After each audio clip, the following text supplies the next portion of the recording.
My preferred way of travel is one of the easiest ways of travel around. No, I'm not talking about walking. I'm talking about getting in the car.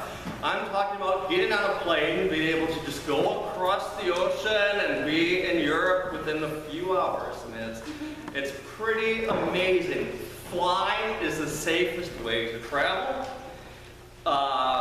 Even though a lot of people have fears of flying because you hear stories like we had this past week with the Air Emirates plane that was, I don't know if you saw this in the news, an Air Emirates plane was leaving India, left India to go to Dubai, and the landing gear would not open.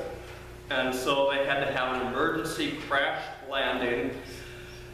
And thankfully, everyone got out of the plane alive, almost 300 people. It's pretty powerful to see that happen. And sadly, one person died, one of the brave firefighters who was there to try to stop the fire. Now, it's great that everyone survived, but people with cell phones, as they do these days, took out their phones and started to actually take video of what was happening. And my jaw dropped when I saw what was happening on that plane. You know, if we travel, they always say, if there's an emergency landing, you know, follow the instructions of the flight attendants and the crew, and you know, if you need to evacuate, go such and such a way. Well, almost everyone on board that plane went to grab their carry-on luggage. And it actually slowed the process of people getting off that plane, all because they didn't want to lose their precious items, whatever they might be. Number one rule, if you have a plane that is crashing and if you're able to get out of it, leave your stuff behind. I mean, it's not rocket science, but it says a lot to me about where we are as a society. We're so consumed with our own personal stuff and accumulating. I mean, how big of a TV can I get? Or what car can I drive next? Or look at our neighborhoods. How big of a McMansion can come up into these small lots that are around here? What jewelry can I wear? What clothing can make me show off myself the best?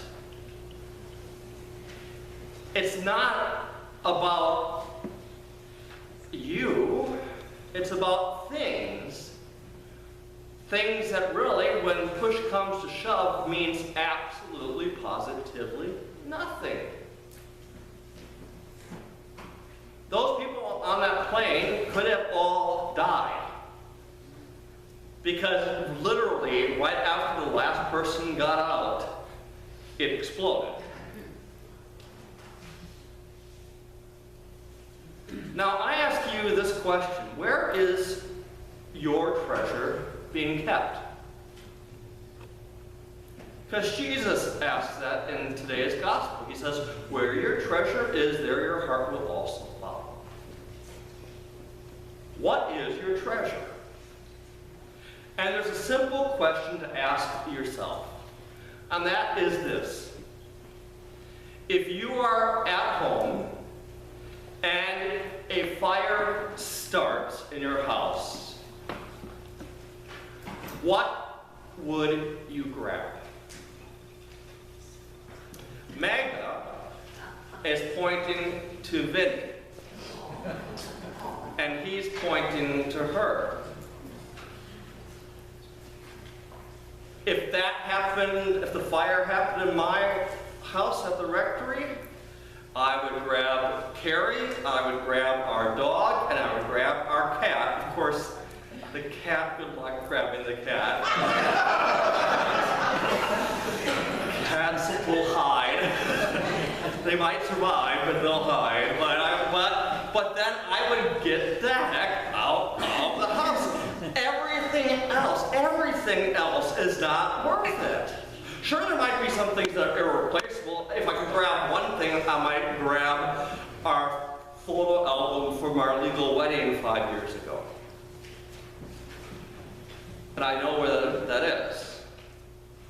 But everything else, it's not important.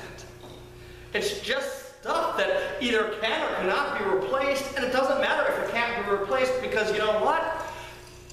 My relationship with those that I love is more important than any item that we want to hang on to. You know, if you go to synagogues, if there's a fire at a synagogue, the first thing that the firefighters know to go and grab is to go to the tabernacle and grab the scrolls, because that's the most sacred thing that is there. If a fire, or heaven forbid, were to happen here at St. Jude, I would run over here to grab the reserved sacrament, because that is where Jesus dwells. Everything else can be replaced. So I ask you, what is really important in your life? If there were to be a fire today in your house, what would you grab? Would it be temporal things? Or would it be eternal and loving things? It's a question we all have to ask ourselves. It's a question that will determine where your heart is. Is your heart focused on the love of God and love of others? Or is your heart focused on what is in it for me? Now, I pray there's no fires, and Vinny and Magda will be the first ones to rescue you, okay? But I do know that sometimes there's fires that go on in our lives on a daily basis that we have to make choices. And we need to make a choice whether or not we're going to help our neighbor or we're going to be selfish and only help ourselves. There are going to be fires that happen if we're going to yell and scream about politics, or we're going to become peacemakers. There are going to be fires starting where you will hate everyone, or you can learn to love. Whatever you choose is where your heart will be. Remember, as the old saying goes, you can't take it with you.